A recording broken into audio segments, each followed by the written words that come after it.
Welcome to Penrose Learning, where we make understanding easy. You start by preparing the right context. Confirm you have permission to post and the correct team and channel selected.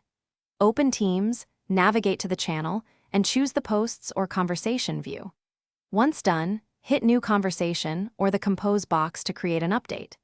This first action places your message where teammates will see it.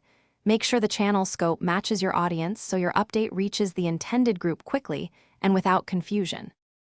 Now compose the update with purpose. Craft a short headline, then explain the what, why, and next steps so readers know the impact. Use the Format button to add bold text, bullet lists, and links for clarity. Include it mentions to notify specific people. Attach files or paste links so recipients can act immediately. Once formatted, preview in your head. If someone skimmed it, would they know what to do? Make adjustments until it reads clearly and directs action. When ready, post the update and optionally pin it to the channel or save the message for visibility.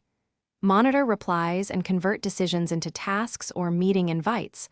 Follow up with direct messages if someone doesn't respond. If the update doesn't appear, first check your network and sign in, then verify channel permissions and sync status. If problems persist, copy the text, sign out and back in, or repost from the desktop app. Thanks for watching. If this was helpful, leave a like and consider subscribing. See you next time.